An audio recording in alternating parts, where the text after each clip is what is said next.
Bismillahirrahmanirrahim. Qala al-musannif rahimahullahu ta'ala wa nafa'ana bihi wa bi'ulumihi fid dharain amin.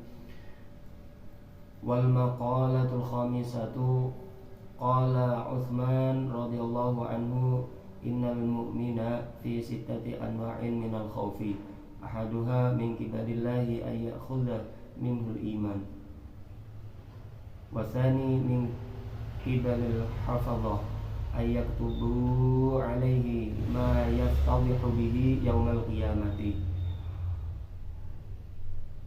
wa thalithu min kibali syaitani ayyubtila amalahu warrabi'u min kibali malakil mauti ayyakhudahu fi ghaflatin baghtatan wal khamisu min kibali dunya ayyaktarra biha wa tujhiluhu 'anil akhirah wasadisu min kibalil ahli wal 'ayali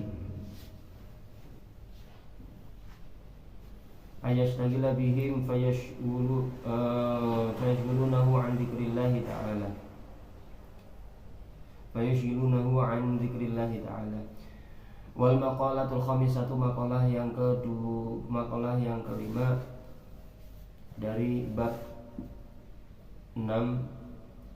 Berkata Sayyidina Utsman radhiyallahu anhu, innal mu'mina, bahwa sesungguhnya orang mukmin yang bagi ayyakuna masyian fi sittati anwa'in minal khauf, hendaknya seorang mukmin menempatkan rasa khauf fi sittati anwa'in, dalam 6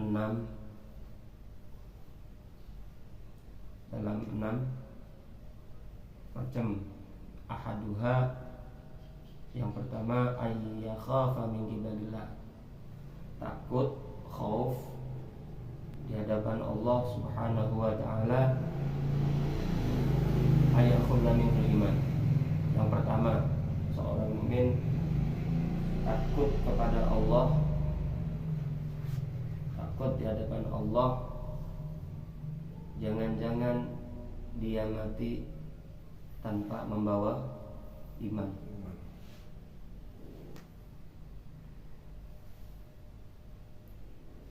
Yang kedua, wasani min kibalil hafadhah, takut di hadapan malaikat pencatat amal,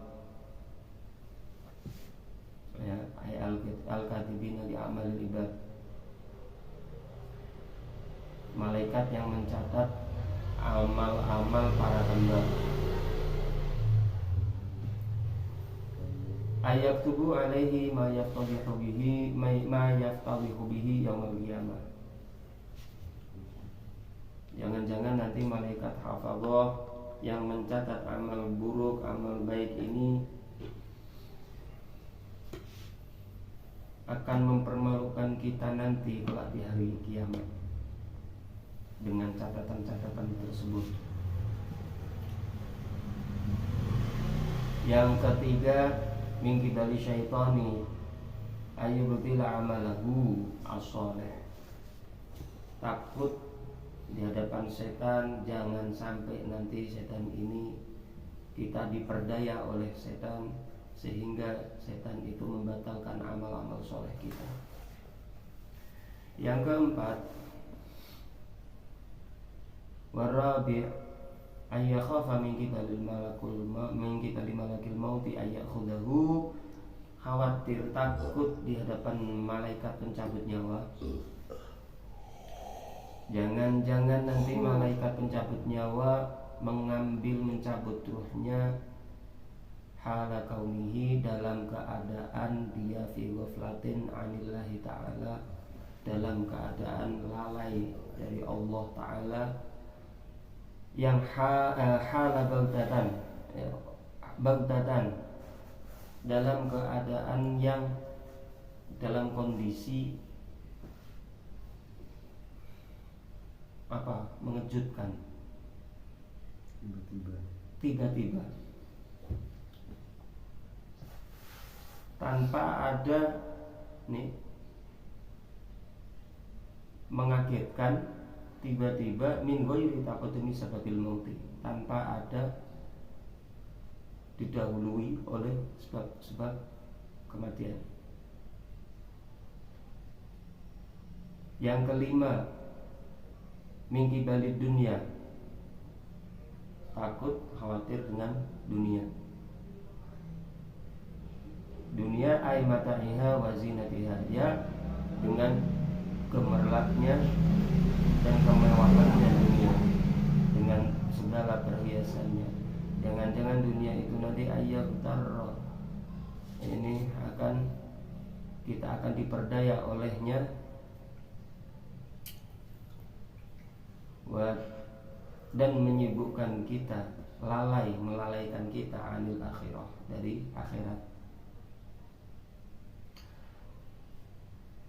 dengan segala huru-haranya. Wasadis, yang keenam, terakhir, mingki balil ahli wal iyal, takut daripada keluarga kita dan ahli-ahli kita, yakni mereka yang menjadi tanggung jawab kita. Jangan-jangan dengan mereka itu kita disibukkan dan dilalaikan dari mengingat Allah Ta'ala, dari menjalankan ketaatan kepada Allah. 6 hal rasa takut yang harus dimiliki, hendaknya dimiliki, dan penempatannya itu harus ada pada setiap mukmin. Kata Sayyidina Utsman, yang pertama harus takut kepada Allah. Rasa takut khauf pada setiap manusia itu macam-macam. Khauf kalau berada seperti ini modal utama wajib harus ada pada diri kita, dan itu harus benar seperti ini. Ada yang khauf itu hanya sebagian kecil yang memang diberikan oleh Allah untuk menguji. Wala nabluwannakum bisyai'in minal khaufi, ya, dikasih cobaan, ujian berupa sedikit minal khauf, takut, khawatir dan lain sebagainya, itu kekhawatiran, ketakutan, dan sedikit rasa lapar, menaksim minal amwal, takut hartanya habis, wasamarot, buah-buahan, dan lain sebagainya seperti itu bentuk ujiannya. Tapi ada khauf yang memang ini bukan bentuk ujian, seperti ini harus selalu ada. Satu, rasa khauf kepada Allah. Jangan sampai kita nanti tidak membawa iman. Jangan, bisa jadi Allah mencabut imannya kita. Selalu khawatir, ya Allah jangan sampai. Nah, rasa takut ini istilahnya pokok.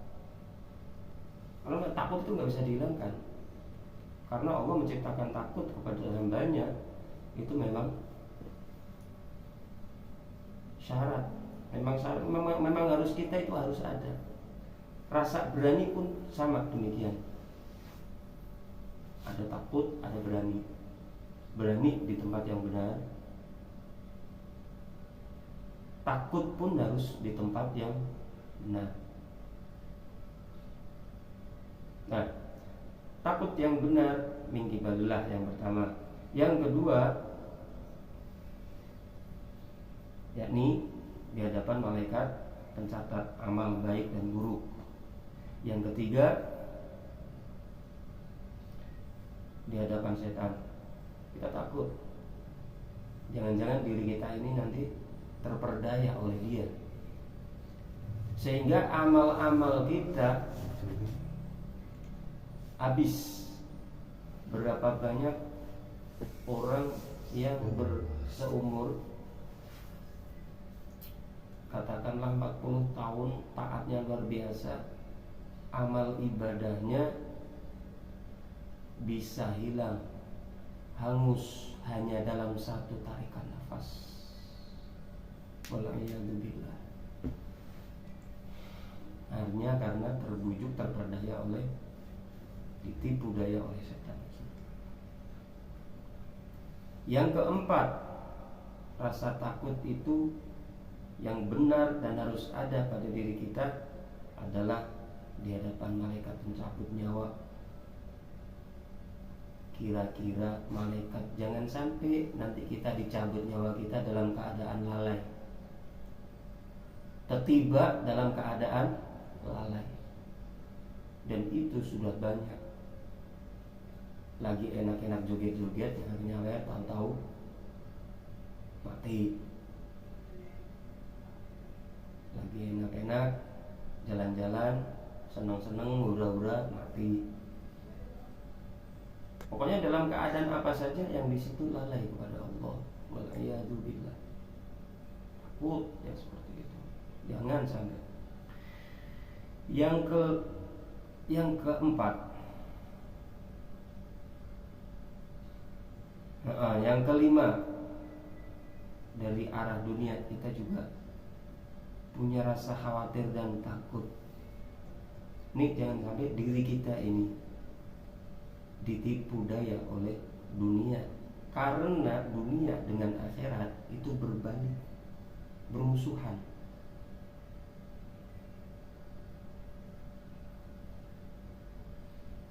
Kalau di dalam diri kita, di hati kita sudah ada dunianya, maka akhirat itu tidak mau masuk. Bercampur bisa nggak? Nggak bisa, karena dua-duanya itu bertolak belakang. Tidak bisa dicampur aduk, kecuali dunia yang digunakan untuk menuju akhirat. Takut khawatir dunia yang digunakan, dunia yang melalaikan dari huru haranya kelak di akhirat, ini patut kita takuti.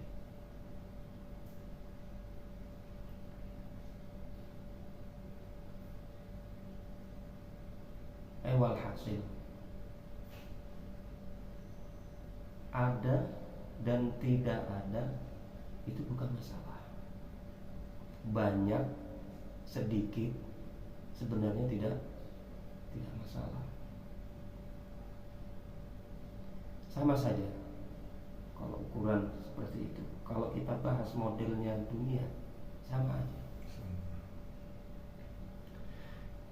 Ada bisa mengingatkan kita, mengembalikan kita kepada Allah,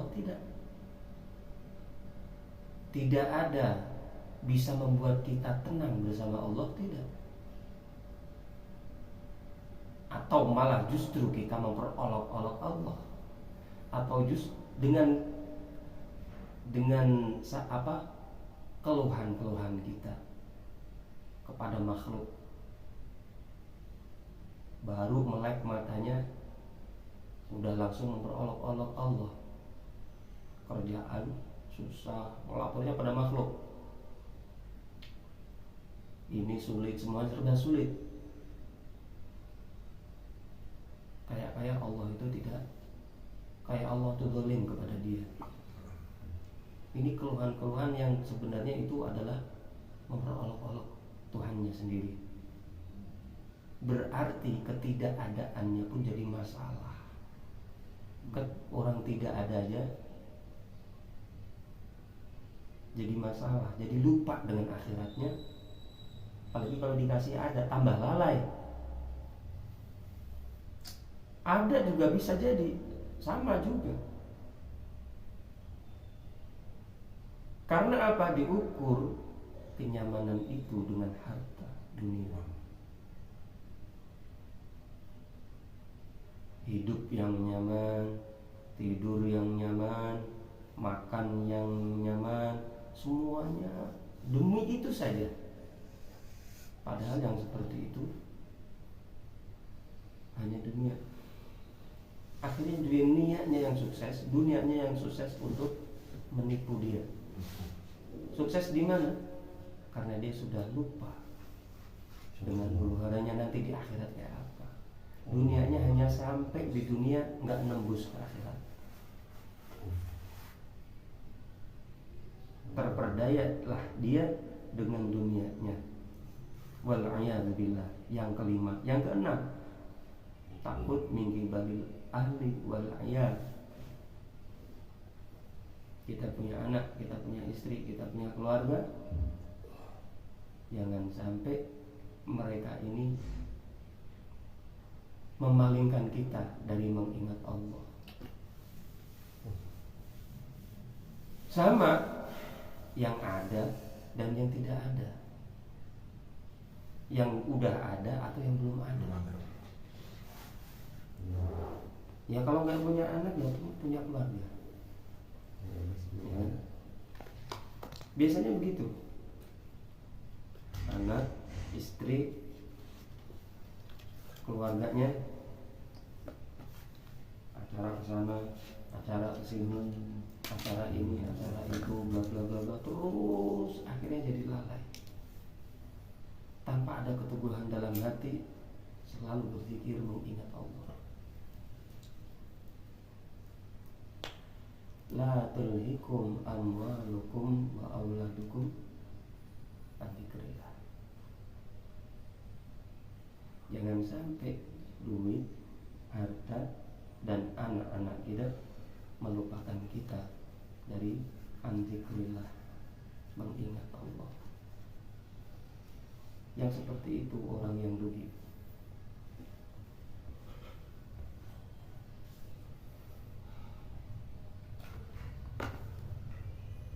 Ibu nyiapin ini buat anaknya, merencanakan itu buat anaknya, merencanakan ini buat istrinya, merencanakan untuk keluarganya, semuanya di situ. Tertipu nih udah, lalai dari Allah, mengingat kepada Allah. Penting nggak? Penting. Cuman jangan sampai mengalahkan mengingat Allah. Penting kan semuanya itu di bawah, jauh di bawah daripada zikrullah. Zikrullah itu yang pertama. Mengingat Allah, menyebut asmanya selalu di dalam hati. Ini dalam hati selalu. Kita ajari hati kita untuk selalu menyebut, untuk berzikir kepada Allah di mana saja dan kapan saja. Kalau kita bahas zikir kan ada zikrul qalb, zikirnya hati, dan zikirnya lisan. Kalau zikirnya hati itu sangkutannya dengan ruh, dengan batiniah kita. Kalau dengan lisan itu jasad kita, jasad yang tersetir oleh hati. Hatinya berzikir, akhirnya terucaplah dari lisan kita zikir. Kita terkejut, berzikir. Kita senang, lidahnya berzikir. Kita susah, sedih, bingung, berzikir yang keluar. Ini berarti lisannya sudah tersetir oleh hatinya. Kalau hatinya udah nggak pernah terisi oleh zikir kepada Allah, yang keluar dari lisannya apa kira-kira? Udah kita bayangkan, bisa kita bayangkan sendiri apa yang akan keluar dari lisan kita. Pasti sesuatu yang jauh dari Allah, karena di dalam hatinya tidak ada Allah. Rapuh hati.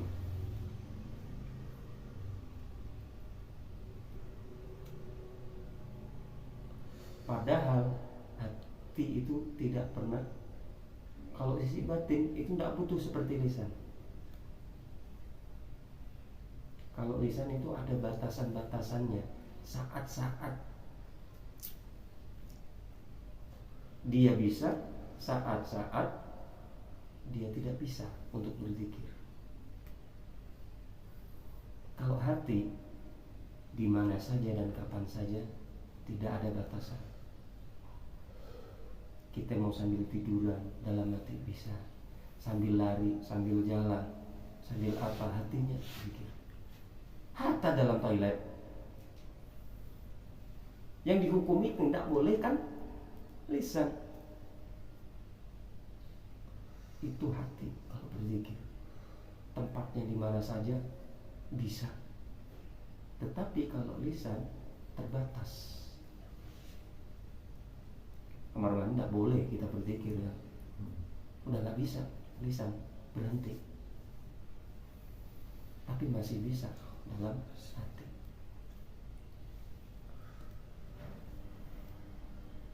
Nah itu zikrillah yang menyelamatkan kita. Kemudian yang keenam itu, karena pasti cobaannya kalau udah punya keluarga, punya ini, dulu mungkin belum punya bayangannya, punya anak nanti begini, nanti suruh mondok, nanti suruh ngaji, begitu udah ada anak ceritanya beda lagi. Itulah. Nah semuanya itu sebenarnya sudah ada cara-caranya masing-masing. Iman supaya tidak lepas seperti apa? Sebenarnya takut, cuman jalannya itu ada. Kalau iman supaya kita ini iman tidak lepas seperti apa caranya? Ya dulu itu kemarin kita udah baca, karena ini sedikit kita ulang ya. Iman. Terus bagaimana? Kita takut terus menyerah gitu saja, hidup dalam ketakutan? Tidak. Ya karena kita itu punya Tuhan, kita punya Allah, tinggal minta sama Allah. Ya Allah, ya Allah, Allahumma ilahi, Allahumma ini as'aluka imanan la yartaddu, dan seterusnya. Banyak konteksnya, doa-doa dari hadis, dari mana saja, riwayat-riwayat yang mengajarkan kita untuk meminta kepada Allah supaya iman kita itu ditetapkan. Sabit imanana, tetapkanlah iman Islam kami. Karena itu modal pertama. Sesuatu bukti kalau kita itu takut, buktinya adalah kita minta ditetapkan iman kita. Kalau kita udah nggak mau minta ditetapkan, ya berarti kita udah nggak takut itu. Udah cuek bebek, udah masa bodoh iman kita masih iman atau tidak.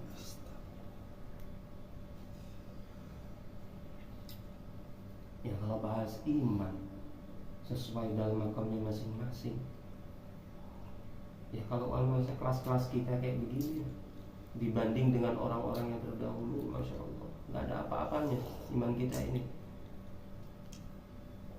Ketiup angin, miring-miring sono, dicoba gini dikit, goyah, lari sono, doyong sini, miring sono, miring sini, ya kan?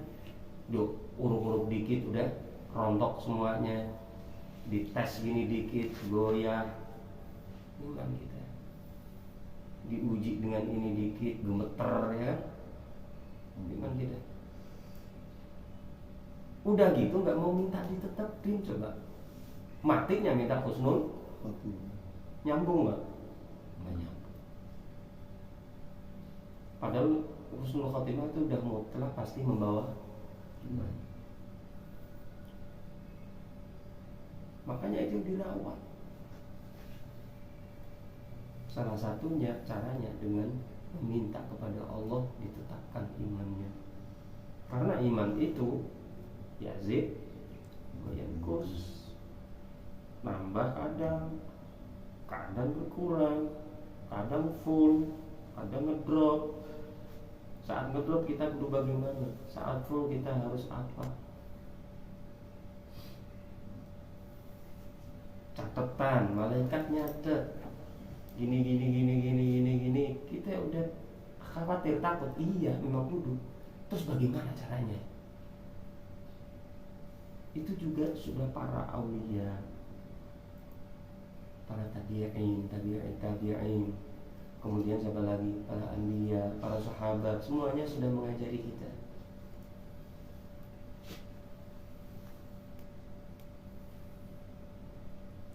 Allah minta begini, minta begitu. Ini apalagi? Doa lagi.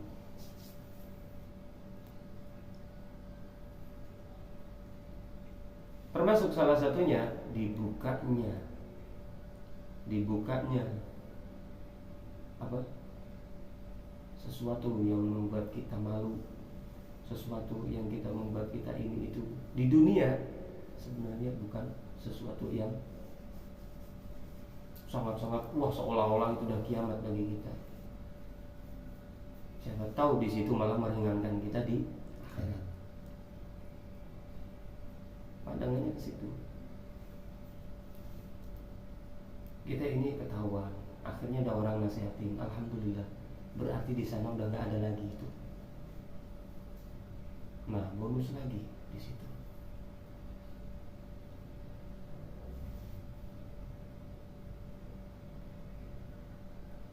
Akhirnya terus setan. Caranya bagaimana? Ya bagaimana pintar-pintar kita harus, yang penting kita tahu setan punya taktik. Terus kita nyerah sama dia? Ya kagak. Kita belajar, cari ilmu dan lain sebagainya untuk mendudukkan ini, kita ini siapa, saya ini siapa, saya harus di posisi mana, saya ini sebagai apa, musuh saya siapa, sahabat saya siapa. Nah kadang-kadang kita kan ambigu ya. Kita questionnya begini, seolah-olah kita itu bolonya Allah. Bolo, ya pokoknya bolo lah, pasukannya, CS-nya. Tetapi di saat rame, di saat sepi, kita nggak nyaman dengan bolonya Allah. Justru kita nyaman dengan musuhnya Allah. Nah ini kan gitu. Ya ketenangan itu, kekhusyuan dan sebagainya, itu kan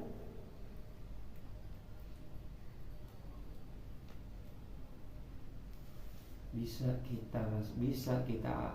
kita dapat kalau memang kita bisa duduk di mana sesuai dengan tempat yang benar.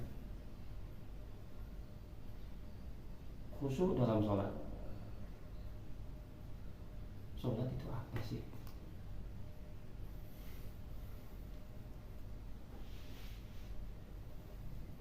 Oke, gini. Sholat itu kudu khusyuk, ya enggak? Udah jelas, harus khusyuk. Khusyuk dalam sholat itu bisa didapatkan kalau di luar sholat kita udah terbiasa khusyuk.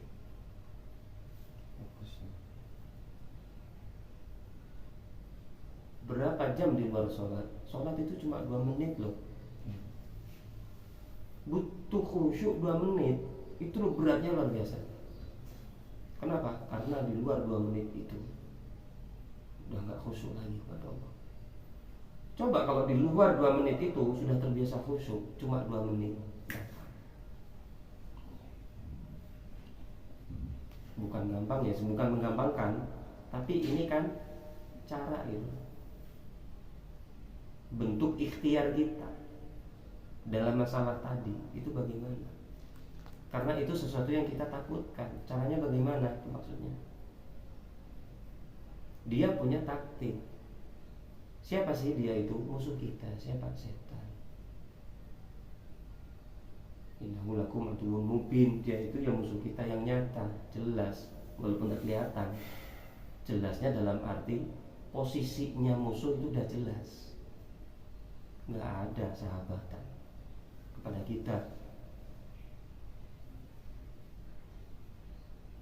Ternyata kita diam-diam bersahabat sama dia.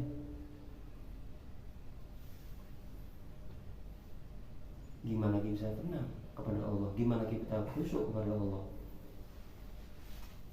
Sementara diam-diam kita memusuhi Allah. Tiba-tiba kita langsung berubah total ketika berkumpul dengan makhluknya Allah. Itu bukti kalau kita itu belum nyaman, belum cinta kepada Allah. Kita masih nyaman dengan makhluknya, belum bisa nyaman kepada Allah. Buktinya apa? Ketika kita sedang posisi berduaan kepada Allah, kita nggak nyaman. Kita lebih nyaman duduk dengan makhluknya Allah, siapapun itu. Jadikan ketika kita duduk bersama Allah, bersimpuh di hadapan Allah, itu manisnya, lezatnya melebihi kita duduk bersama makhluknya Allah. Sehebat apapun makhluknya Allah, setinggi apapun jasanya dia kepada kita, semuanya ada maksud. Tahu gak? Seikhlasnya apapun makhluknya Allah kepada kita, dia ada maksud. Tetapi kalau Allah sudah memberi, Allah tidak ada benar-benar murni itu Allah yang ngasih. Allah itu Rahman, Allah itu Rahim. Seikhlas-ikhlasnya makhluk, pasti ada maksud kepada kita. Entah itu maksud yang benar atau yang salah. Dia nolong, dia bantu, dia ikhlas, dia apa, semuanya itu ada maksud. Sementara kita tertipu, merasa kita nyaman dengan dia. Ya, kita duduk sama dia tenang, anteng. Giliran kita duduk bersama Allah, sholat aja itu nggak bisa setenang itu. Maunya buru-buru. Giliran duduk sama makhluknya Allah, sampai subuh kita kerasa. Tapi kita bersimpuh mikir, tadabbur, ngeluh-ngeluh sama Allah, udah nggak pernah. Ngerengek-rengek pada Allah, nangis-nangis, pada Allah nggak pernah. Kebanyakan kepada makhluknya Allah. Seberapa besar Allah di hati kita. Nah, itu yang perlu kita benahi. Karena itu jalan-jalan itulah, celah-celah situlah musuh kita itu gampang menyerang kita, karena kita rapuh di situ. Gampang kita ditiup-tiupin. Orang masalah dasar pokok seperti itu aja kita masih rapuh. Hasil kita di mana tempat, dengan siapa, ataupun dengan tidak siapa-siapa, artinya hanya bersama Allah, itu sama. Bahkan kita lebih memilih bersama Allah. Artinya keadaan kita lagi sendiri, keadaan kita lagi beramai-ramai, itu tidak ada efek dalam diri kita. Kenapa? Semuanya nikmat. Nah, itu kalau kita sudah duduk di tempat yang benar. Kita ini siapa, musuh kita siapa? Innahu lakum aduwwun mubin. Itu loh maksudnya. Musuh kita siapa? Si dia. Berarti itu kita kudu kenal dianya seperti apa, cara mainnya bagaimana. Yang keempat, malaikat pencabut nyawa. Terus bagaimana? Ya, kalau sudah kita terbiasa bersama Allah, nyaman, di mana tempat, itu pasti insya Allah akan terbiasa baik.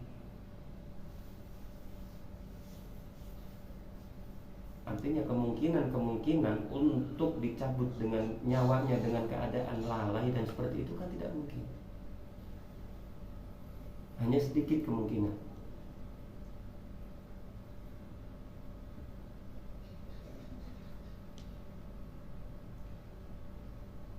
Orang yang biasa mengatakan kotor, berkata-kata kotor, berperilaku tidak terpuji, itu kenapa? Karena sudah menjadi kebiasaan.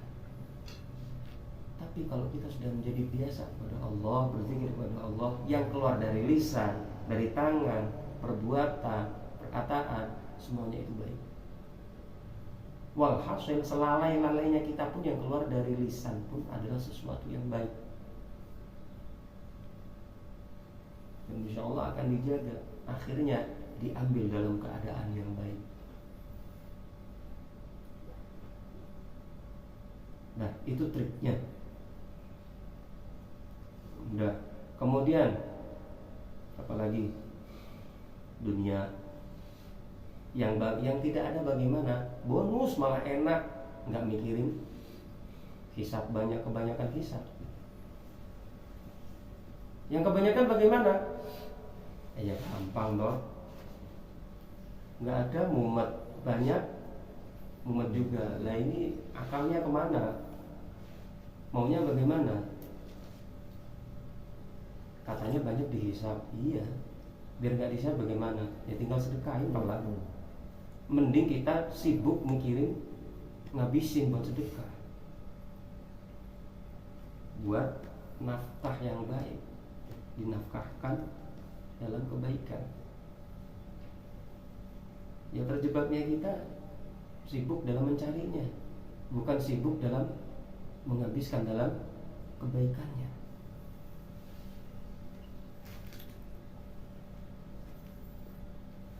Sibuk mencarinya udah biasa aja lah. Emang kita bisa apa? Gak bisa apa-apa kok. Yang sudah ada bagaimana kita mikir bagaimana ini sudah baik belum? Yang saya kasih ini udah baik belum? Yang saya nafkahkan ke sini udah benar belum ya? Berarti ini bentuk syukur. Kalau sibuk mencari caranya seperti apa mengumpulkannya, inilah tulul amal yang tidak ada balasannya kecuali yang nggak bakalan kaya. Ya begitu terus. Kenapa? Dia akan disibukkan, semakin disibukkan. Karena hanya sibuk merencanakan dan sibuk bagaimana mengumpulkannya.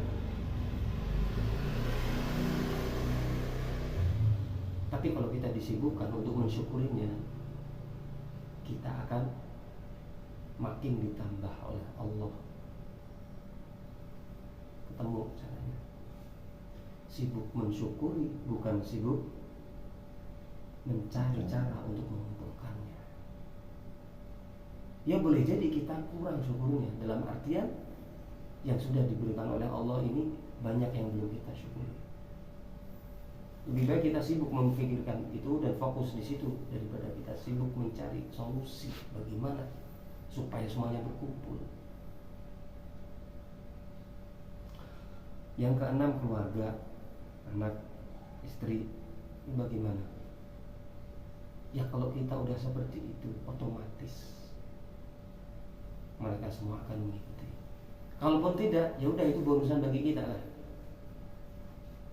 Bonusan dalam artian bagaimana?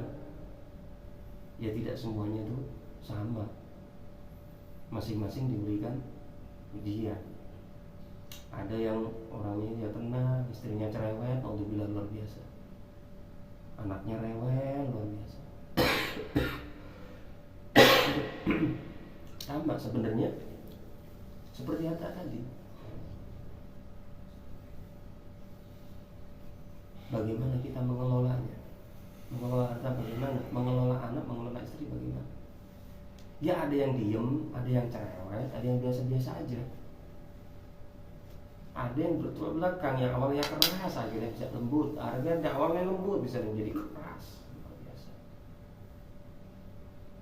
Anak juga sama. Awalnya dari usia segini masih enak, giliran umur segini udah susah, udah nggak bisa. Akhirnya kita kehilangan anak. Mending di awal kita kehilangan dia, di akhir kita bertemu, daripada kita selalu bersama daripada di akhirnya kita kehilangan dia. Dalam artian dari kecil kita udah kehilangan dia, artinya dia sibuk dengan belajarnya, dia sibuk dengan ilmunya, di pesantren, di mana, di sekolah dan di mana. Kita merelakan dia untuk ke sana, kita kehilangan dia, tapi tujuannya untuk nanti berkumpul di sana. Daripada kita bersama dia tiap hari sampai gede, akhirnya di sono-sononya pisah semuanya, nggak kenal semuanya. Ya kan? Pilih mana udah tergantung kita. Ya biasanya kalau udah mau arah-arah ke sana ya udah kita mulai dilalaikan. Dengan sibuk bersama mereka, mengurus mereka, ini mereka, akhirnya lupa pada Allah. Akhirnya yang masuk ke telinga mereka, ke mulut mereka, ke perut mereka sesuatu yang jauh dari Allah.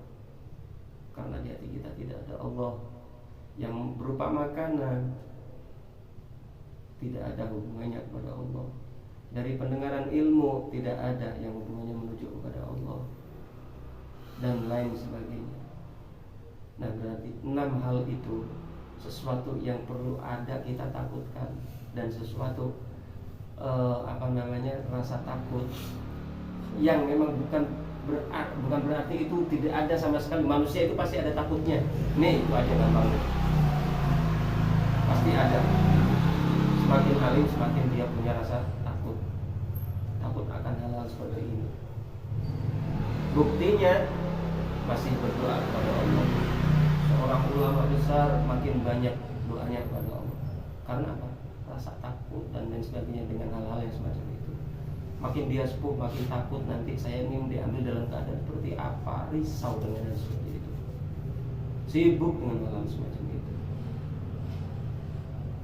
Takut kalau nanti meninggalkan dzurriatan yang lemah, khaufu alaihim, yang lemah,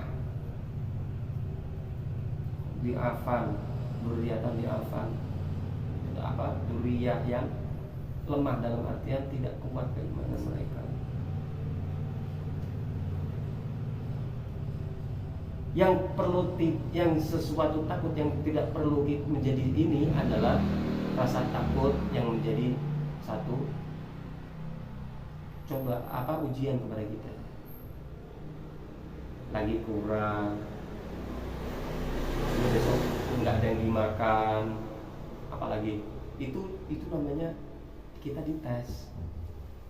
Rasa takut itu adalah dites. Itu rasa takut yang berupa ujian dari Allah. Kalau itu makan kecil. Kalau yang begini, yang pokok malah justru terabaikan. Akhirnya kita takutnya itu malah sesuatu yang seperti itu tadi, yang sekedar hanya ujian kecil. Bisyai'in, cuma sedikit doang itu. Karena apa? Kalau Allah kita ngasih ujian yang banyak-banyak, nggak mampu kita. Segitu aja udah pada kelojotan. Ulana beluanakum bisyai'in minal khauf, sedikit doang itu. Sesusah-susahnya kita, sesulit-sulitnya kita itu sedikit. Allah nggak mungkin bohong. Ulana beluanakum bisyai'in minal khauf. Nih, berarti rasa khawatir takutnya kita itu cuma sedikit. Yang banyak berarti yang tidak kita sadari dan tidak kita syukuri. Ya kalau orang sekolah itu ujiannya yang paling cuma berapa nomor gitu loh. Buku pelajarannya ilmunya banyak. Dari sekian bab paling yang ditanyai hanya beberapa saja gitu. Dan ujian itu tidak menjadi satu ini yang luar biasa. Yang penting kan nuntut ilmunya. Kalau orang nuntut ilmu itu yang penting nuntut ilmunya. Ujian dapat berapa udah itu nggak masalah. Yang penting belajar menuntut ilmu, selesai dengan cara yang benar. Ya kalau stres mikirin ujiannya ya nggak pintar-pintar malah. Takut dengan ujian ya nggak pintar-pintar. Nah, inilah rasa takut, khauf. Kata Sayyidina Utsman seperti itu radhiyallahu anhu. Semoga apa yang kita kaji malam hari ini bisa menjadikan sesuatu ilmu yang bermanfaat dan memberkahi kita semuanya, dan menjadikan kita menjadi yang lebih baik baik di hadapan Allah, baik di hadapan orang-orang yang dimuliakan oleh Allah Subhanahu wa taala. Amin ya rabbal alamin. Rabbana zalamna anfusana wa illam taghfir lana wa tarhamna lanakunanna minal khasirin. Rabbana hab lana min azwajina wa dhurriyyatina qurrata a'yun waj'alna lil muttaqina imama. Rabbana la tuzigh qulubana ba'da idh hadaytana wa hab lana min ladunka rahmatan innaka antal wahhab. Rabbi ij'alna muqimas salati wa min dhurriyyatina rabbana wa taqabbal du'a. Allahumma ighfir lana wa liwalidina warhamna warhamhum kama rabbawna shighara. Rabbana atina fid dunya hasanatan wa fil akhirati hasanatan wa qina adzabannar. Sallallahu alaihi wasallam Muhammadin wa ala alihi wasallam. Subhana rabbika rabbil izzati amma yasifun. Salamun alal mursalin. Alhamdulillahi rabbil alamin. Akhirul kalam wabillahi taufiq wal hidayah. Thumma ridha wal inayah. Assalamualaikum warahmatullahi wabarakatuh. Waalaikumsalam.